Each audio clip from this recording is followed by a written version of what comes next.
Hello boys and girls, welcome to BenchART, time for Classic, and for today what I do have in here it is eFootball 2022, a game developed by PAS Productions, and it is using Unreal Engine 4. And my objective today is to see how the GT 740M or the GT 920M performs on this new Pro Evolution Soccer with this new engine, which now it isn't called Pro Evolution Soccer, it is eFootball, but we know it is the same. Alright, so my recommended settings for this game is just to go with the absolutely lowest possible, so 720p low settings and 50% of resolution scaling. So cutscenes can be very laggy, in between 10 to 30 frames per second, and gameplay it can also be very laggy in my opinion, because a football game it is supposed to be played at 60 frames per second, but what I do get it is kind of a mix between 25 to 50. Well, most of the gameplay it will be between 30 to 40, sometimes during the corners, since all the players are concentrated in the same area near the goalkeeper. It can get a little bit more demanding, and it can get lower than 30 frames per second. It can drop to 28, 27 on those specific moments. But throughout the majority of the game, you can see that the game will be playable in between the 30 to 40 frames per second. But again, cutscenes can be very laggy, and it can go as low as 10 frames per second or as high as 30 frames per second. It depends a lot where the camera it is pointing at. If it is pointing to the grass mostly and one or two players, you can get the 30 frames per second during the cutscenes. Although if you are overviewing the entire stadium, it is to be expected that what you will get it is 10 frames per second during those moments, and it can be really laggy. Also, another thing that you should know is that this game asks as a minimum of 4 gigabytes of VRAM. Both the GT 740M and the GT 920M, they don't have 4 gigabytes of VRAM, they just have 2 gigabytes of VRAM, which means that every time you start up the game, you will receive an error saying that our GPU need to have 4 gigabytes of VRAM, and the only thing you can do it is to either retry, which will give you the same error, cancel, which just cancel the launch of the game, and you have ignore, and if you press ignore the game will start and you will be able to play the game, of course. So now that I've talked a little bit what you can expect from the performance, let's talk a little bit about this disastrous launch that eFootball 2022 have been. So let's discuss a little bit about it. Well, about the game, this is pretty shocking. This game scored on Steam at the moment, according to the users, 8% out of 100. So pretty much almost all the users are completely unsatisfied with this game, because Konami decided to change the approach of the gameplay. Also, they decided to change the engine. So like I said, this is now an Unreal Engine 4 engine game. Previously it was using the Fox engine from Kojima, and despite it was demanding graphically, I thought it was more interesting than what is being presented in here in Unreal Engine 4. And well, let's start maybe through the graphics, about the graphics. So the graphics wise, this is an Unreal Engine 4 game, and Unreal Engine 4 can be very powerful as well as unoptimized at sometimes. So the way I see it, this looks like a game from 10 years ago, but that demands as a game of today. So I don't think that the graphics are good or even remotely close to FIFA. There is tons of details that are missing, that are not graphics related but physics related. For example, every time I perform a fall or something, it seems like all the animations feels very stiff, like there is some sort of physics missing or something. I don't know, it feels like there isn't anything normal about it. It feels like an old game inside of a new engine that lacks a lot of coding or something. It looks like an alpha version or a beta version, alright? That's the point. And well, what can I say more? Also, the pitch doesn't look good, especially on the replays. You barely can watch the the grass leaves or something. I would say that FIFA gives 10-0 regarding graphics, alright? Now, regarding gameplay, I think a lot of people are more pissed off about the changes on gameplay than probably the graphics. There are some people, yes, that are criticizing the graphics. They say that it's very demanding, and it's true, it is very demanding at the moment. I don't think that the visuals justify the demandingness that there is behind this game, but still, regarding gameplay, there was a big change. I'm not really into sports games or football games essentially, so probably what I'm going to say might not be entirely true.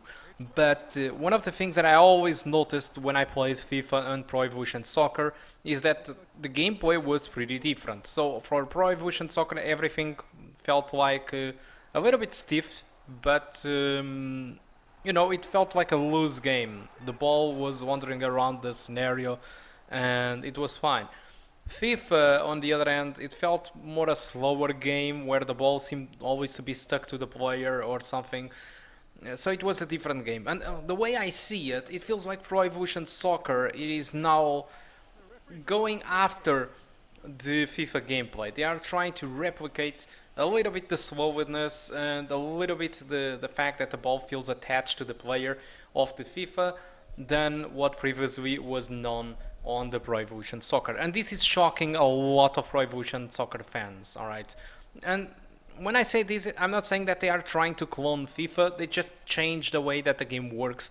There are a lot of stuff that it isn't working properly, some random passes that just misses out of nowhere, and your teammate AIs don't do anything. So there are some weird stuff going on that on ranked matches or something might be a big deal. But I don't know. I mean, it's weird. I think there is still work to be done regarding every single stuff about this game. Physics, graphics, and gameplay. I feel that this is not finished, and one of the things that actually makes me say this with more confidence is the fact that when you start the game, it points out that the version of the game available, it is the 0.9.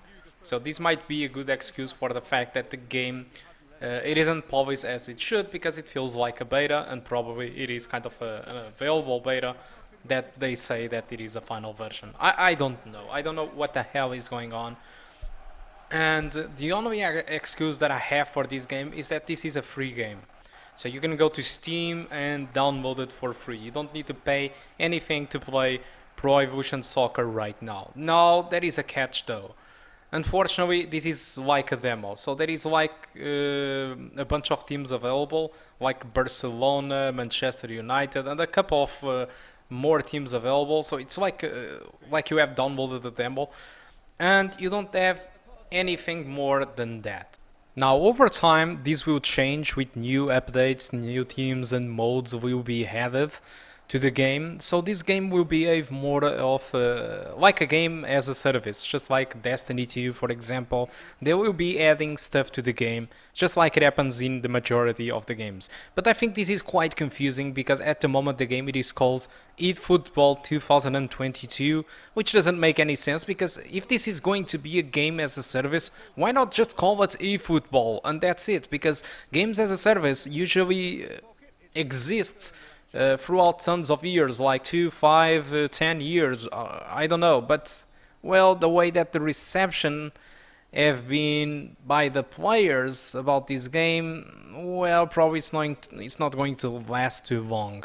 Now, the only good thing about this game is the fact that it is free to play. Upcoming updates, probably it won't be paid, I'm not really sure about it, but let's hope not.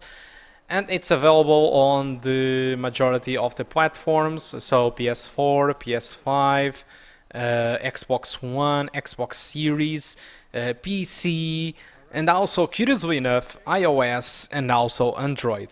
Not Stadia though, curiously, but you see, there is a ton of platforms where the game will be available. And the other good thing about it is that it's cross-saving. So you can go and play on your Android at school or work, and you get home and you fire your PS4, PS5 or your PC, whatever, and you continue your progression where you left on your Android device.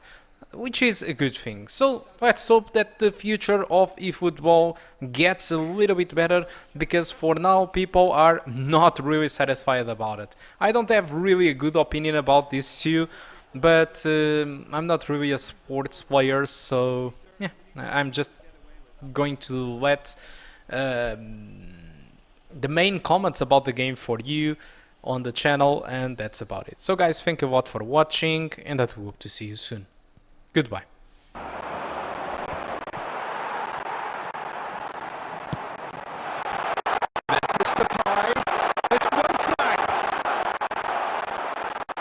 It's a fine challenge and it goes his way. Concentration levels are very good, and so is the commitment. This game could yet yield a winner.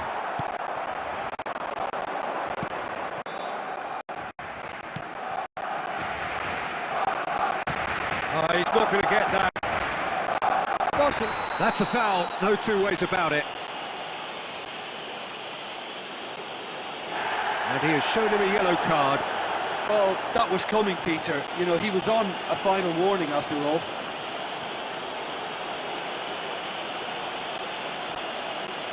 Cambio de jugadores.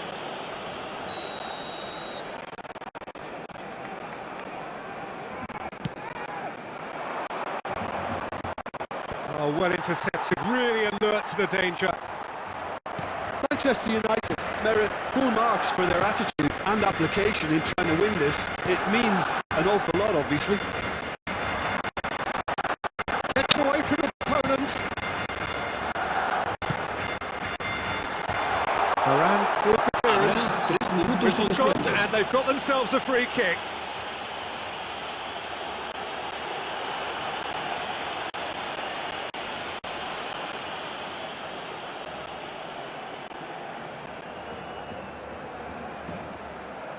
I think we've got just about enough time for this free kick.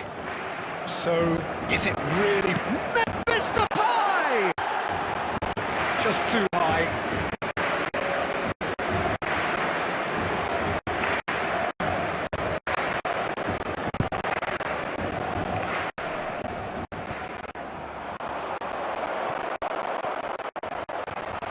And it's Pogba. Well, that tackle was certainly sturdy. So that's it. It is all over.